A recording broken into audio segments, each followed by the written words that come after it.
Hi everyone, my name is Mark, and today we're going to take a look at another horrible case with you. On September 22nd, 2023, Suzanne Morphew's remains were discovered, 3 years after her sudden disappearance on May 10th, 2020. The Colorado Bureau of Investigation stumbled upon her remains during a search of an area in Moffat, Saguache County, as part of a separate investigation, breathing new life into the famously cold case of Suzanne Morphew's disappearance. A tumultuous personal life and an inconsistent recollection of events first pointed toward the husband as the likely suspect in what the police believed to be a murder. However, new evidence has called into question the 2-year-long crusade. Over 70 investigators invested 1,000 hours of work into Suzanne's case. 135 search warrants were issued, and dozens of over 400 people were interviewed before the police felt confident in charging Barry with the first-degree murder of his wife. Even after the charges were dropped based on inadequate evidence and mismanagement, there was no doubt in most people's eyes that Barry was guilty. However, after Suzanne's remains were found 50 miles outside their search area, and DNA evidence linked her death to a suspected serial killer, questions have arisen about what happened on the day of her disappearance. Is Barry Morphew far more resourceful than the authorities give him credit for? Or did something or someone from her personal life cause her death? Suzanne Morphew was born on April 11, 1971, to her parents, Jean and Adrian Alexandria, and grew up with 2 brothers, David and Andrew. Everyone who knew Suzanne described her as an amazing, intellectual, and thoughtful friend. In 1998, while in high school, Suzanne met her future husband, Barry Morphew, and married him after 6 years of dating. Matthew was a remarkable ball player and was signed with the Toronto Blue Jays, while Suzanne pursued a degree in education at Purdue University. Barry's career ended before it barely began after a serious injury, and he switched tracks, beginning a career in horticulture. Suzanne had been teaching for 4 years when Barry started his landscape company, which gained steam as more time passed. Together, the couple had 2 children, Mallory and Macy. They had a picture-perfect life in Indiana until Suzanne was diagnosed with Hodgkin's lymphoma. She beat cancer twice, and in 2018, the Morphews moved to Maysville, Colorado, for a fresh start and to be closer to their daughter Mallory, attending Western State University. They moved to a gorgeous 7-acre property where Barry could hunt. He still worked as a contractor and had even taken up being a volunteer fireman, while Suzanne retired from teaching, devoting herself more to the church and taking up sports. Mountain biking was a new pastime she was exploring. From the outside looking in, the Morphews were the perfect family, but they had their share of problems, all of which would come to light following the events of May 10th, 2020. May 10th, 2010 started a bit differently from most Mother's Day celebrations at the Morphews' residence. Barry and the girls were out of the house, leaving Suzanne alone in their home. Barry claimed to have a landscaping appointment in the town of Broomfield, 3 hours away from Maysville by car. The girls, on the other hand, went on a camping trip. Barry and the girls had planned to return home by the evening to celebrate Mother's Day with Suzanne. However, the planned celebration never took place. That evening, the girls messaged their mother to wish her Happy Mother's Day, but received no text message in return. They found this odd since their mother was very active on social media. Expecting a few pictures from her best friend's daughter's wedding, they knew she had to be on her phone. After a few hours of no reply, Mallory and Macy reached out to their neighbor, Martin Ritter, and his wife to check on Suzanne. Mrs. Ritter made the trip down to the Morphews' house around 4 o'clock to 4:30 p.m. to discover an empty house. She called Barry, explaining the situation, and he told her to check for Suzanne's mountain bike. If it was not there, he instructed her to call the police, and that's exactly what she did. The police showed up at the Morphew residence, and Barry Morphew and his 2 daughters made their way back home, desperate to learn the location and status of Suzanne. The police found their first solid clue a few hours into the search. The discovery turned the investigation on its head. 2 deputies found Suzanne's mountain bike off a steep ravine, not too far from Murphy's home. The location suggested that Suzanne might have likely been in a crash, but the bike itself and the surrounding vegetation did not indicate signs of a struggle. There were no skid marks indicating she used the brakes on her bike, No damage to the mountain bike itself despite tumbling down the side of a ravine, no blood, and the vegetation in the area hadn't been disturbed. The deputies deduced it was obviously placed there by somebody. When they presented Barry with this information, he had a bizarre reaction. Barry's odd mountain lion theory would be the first of many outlandish stories, conclusions, and accounts that he would provide the investigators while they searched for his wife. Several people found Barry's handling of his wife's disappearance odd, to say the least. In a secretly recorded conversation with YouTuber Tyson Draper, he went into further detail about his mountain lion story. Barry was also absent from the search parties organized by Suzanne's brother, Andrew. He didn't believe Barry's story about the bike ride and suggested that she might have been taken on May 9th instead of Mother's Day. Suspicion eventually shifted to him when Suzanne's helmet was found 1 mile away from the Morphew's home, in the exact direction that Barry's truck telemetry showed he'd taken that morning. Investigators might have written it off as an odd coincidence if it was not in the exact opposite direction of the Broomfield construction site he was set to visit that day. In the preliminary interview he gave the officers, he claimed to have been woken up by his alarm clock around 4:30 a.m. and left straight for Broomfield. Yet, the telematic data from his Ford F-350 showed that he'd driven 1 mile west before heading to the construction site. When Barry was confronted with the data gathered, Barry provided a convenient explanation. He claimed to have been scouting elk earlier that morning at around 4:30 a.m. and was curious to see which direction they were headed so that he could track them down later. Apparently, Barry had a habit of tranquilizing elk and removing their antlers for sale. When the officers pointed out that he couldn't have spotted the elk at 4:30 a.m. if he was supposed to be just waking up, he amended his story to say that he didn't set his alarm for 4:30 and got up alone. When he was questioned specifically about the day of her disappearance, he said the day was one of the best the couple had had in some time. Barry said he was working with a co-worker in Salida that morning. He returned early, went on a hike with Suzanne, and then they grilled up some steak and were intimate. He said they went to bed together and suggested that it could have been the last time they saw each other, but as we've established, Barry is not the most reliable witness. When the police started to investigate Barry, they found out that he had lied about just about everything that happened that night. The investigators first knew something was wrong when they went through Barry's phone and vehicle telematic data on May 9th, 2020. While Barry and Suzanne Morphew did spend the afternoon and evening together, the events didn't align with Barry's narrative. At 2:42 to 2:44, the first significant deviation from Barry's accounts surfaced. His phone data revealed erratic movements around the property.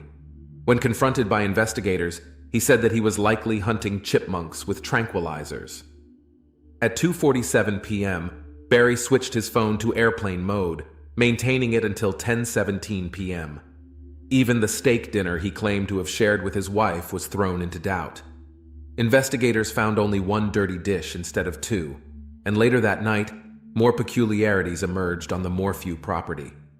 The police noted additional concerning details during their scrutiny of the data from later that night. At 9:30 p.m., an hour after Barry claimed to have gone to sleep with his wife, his car reversed, moving 96 feet backward from the driveway. Investigators speculated this might have been when he loaded her body onto his truck if he was guilty. From 3:25 to 3:48, the records indicated that the door to his truck opened and closed over 80 times. Though circumstantial, the evidence hinted at information Barry wasn't sharing with the police, prompting a closer look into the events of May 10th. Interviews with co-workers revealed that Barry was not supposed to be in Broomfield that day. Their contract wasn't set to begin until a week later, meaning there was no project to inspect. According to Barry, he only visited the Holiday Inn, the job site, a local store for granola and water, and briefly stopped at McDonald's to clean his windshield. However, surveillance footage obtained by the Colorado Bureau of Investigation contradicted his account. Barry was observed disposing of 5 trash bags near McDonald's and the Holiday Inn. When confronted with the footage, Barry provided an odd reason for his disposal method, claiming he wanted to clean his car without incurring proper disposal fees. Naturally, Barry's explanation unraveled when officers inspected his car. A co-worker also reported a strong smell of bleach and chlorine in Barry's hotel room a day after Suzanne's disappearance. Furthermore, investigators discovered that Barry changed his clothes multiple times throughout the day. As damaging as Barry's actions might seem, investigators had discovered no motive. That changed when they looked deeper into their personal lives. Barry and Suzanne's daughter revealed that both of them were not exactly as happy as Barry would like the police to believe. The text messages they discovered when they recovered Suzanne's phone and personal belongings from the house proved it. To say they were having marital problems would be an understatement. She was deeply unhappy in the marriage and talked about how her husband would not even consider divorce. In her notes app, she kept a list of grievances that paint a pattern of physical abuse. Suzanne even mentioned that she was afraid to be alone in a room with him. She was also worried about his drinking, repeated attempts to seize her phone, and even speculated that he was unfaithful to her. When the police stormed the Morphew house on May 20th, they discovered a pen that Suzanne had purchased to catch her husband in the act. Ironically, it recorded her affair, not his. Her lover was a man named Jeff, whom Suzanne went to high school with. The affair had allegedly gone on for 1.5 years, starting around 2018. While Jeff sounded like an obvious suspect, the police were able to clear him of any involvement. Investigators believed that Barry somehow found out about the affair, and a note Suzanne wrote 2 days before her disappearance corroborated their theory. Barry had accused her of having a boyfriend. The spy pen, while instrumental, was not the only vital piece of information they uncovered in their search of the Morphew house. They found the cap of a tranquilizer dart in the family's dryer, a spent bullet casing in the bedroom, a large crack in the door frame, and what they believed to be the remnant of Suzanne's journal in the fireplace. All of these findings, combined with the telematic data, suggested that Barry might have planned the murder of his wife and killed her sometime in the afternoon of May 9th, 2020. The phone data from Suzanne's phone corroborated that story. After texting her boyfriend 53 times and sending him a selfie at around 2:10 p.m., she never used it again. The public did not learn that Barry was a suspect in his wife's disappearance until 2 weeks later when the police carried out a 2-day excavation of a construction site in Salida, which was one of Barry's job sites. In response to that, Barry released an odd video to the public, declaring his innocence. Barry Morphew was not arrested until May 5th, 2021, nearly a year since the investigation had begun. The evidence against Barry was circumstantial at best, but with the changing stories, repeated lies, and clear motive, the prosecution seemed confident in their case. Barry was charged with the first-degree murder of his wife, tampering with physical evidence, possession of a dangerous weapon, and attempting to influence a public servant. As if all that was not bad enough, Barry was also charged later on with filing a fraudulent election ballot in Suzanne's name. He claimed that he didn't know it was wrong and that Trump could use the extra vote. Barry pled guilty to the charge and paid a $600 fine. In August 2021, a preliminary hearing was held to decide if Barry Morphew's case would go to trial. And it was during this time that most of the information regarding the case became public knowledge. Over 4 days, the prosecution slowly presented the evidence they'd gathered and postulated what they thought might have happened. Barry killed his wife on May 9th, 2020, took her body apart in a hotel room, disposed of the tools used, and buried her body in an unmarked grave. Barry's defense, however, pushed back hard, poking holes in the prosecution's story. They pointed to the fact that cadaver dogs could not find any signs of human remains in Barry's car and the hotel room where he supposedly brought her body. They also alluded to the fact that the dart bullet cover might have been planted.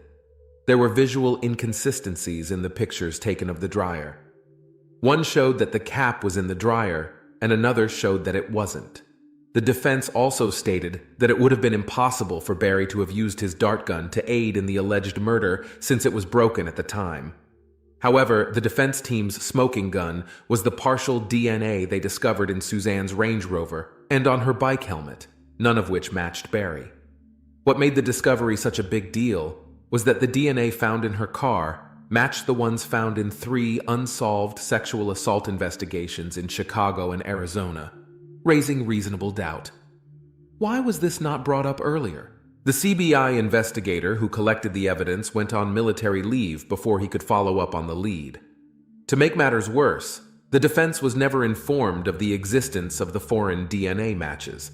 They were learning about it for the first time during that hearing, meaning the prosecution withheld exculpatory evidence that could have aided the defense. Throughout the hearing, the defense argued that with the existence of another suspect with a criminal record, the prosecution did not have enough evidence to prove that Barry should be convicted of the killing of his wife. They asked the judge to rule quickly on his decision, but oddly, he delayed his decision, citing the hundreds of man-hours and resources put into the case. It wasn't until September 7th that the judge decided that the case would move forward and set Barry's bail at $500,000. Barry walked out of county jail with his daughters on September 20th, 2021. 9 days before the trial was set to begin, the prosecution filed a motion to dismiss all charges against Barry without prejudice. What this means is that the prosecution is free to restart the case at any point, pending new information. Without a body of reasonable doubt on whether Barry committed the murder and misconduct on the part of the prosecution, it would have been a hard win. The prosecution also missed several deadlines, which earned them sanctions that excluded 14 key witnesses from the trial. The world was shocked when news broke of the dismissal, and Barry could be seen exiting the courthouse with a big smile on his face, and his 2 daughters with him. On September 22nd, 2023, a group of investigators dug up several shallow graves located in Moffat, Colorado, following an investigation. Suzanne's remains were identified with her dental records and chemotherapy port over 50 miles away from the projected search area, which was the mountains surrounding Barry's property. With the discovery of her body, people question if Barry could still be technically considered a suspect in the murder, since the police are certain that Barry's truck was not in Moffat on the 9th and 10th of May. Some people have pointed out that Barry could have had help in disposing of her body, and he could have made the trip to Moffat to bury the body and head back. Perhaps if they got a subpoena for his phone and car data for a longer period, they might be able to link him to where Suzanne's remains were discovered. But for now, Barry seems to be in the clear. However, the police and district attorney's office have not thrown in the towel yet. The district attorney of the 12th Judicial District told CNN that the case is still under investigation, and she would not be able to comment until more information is known. But they did offer their condolences to Suzanne's family. Iris Etienne, Barry's attorney, has been very vocal since the body has been recovered, hinting that it's more likely that Suzanne was one of the many victims of a serial killer.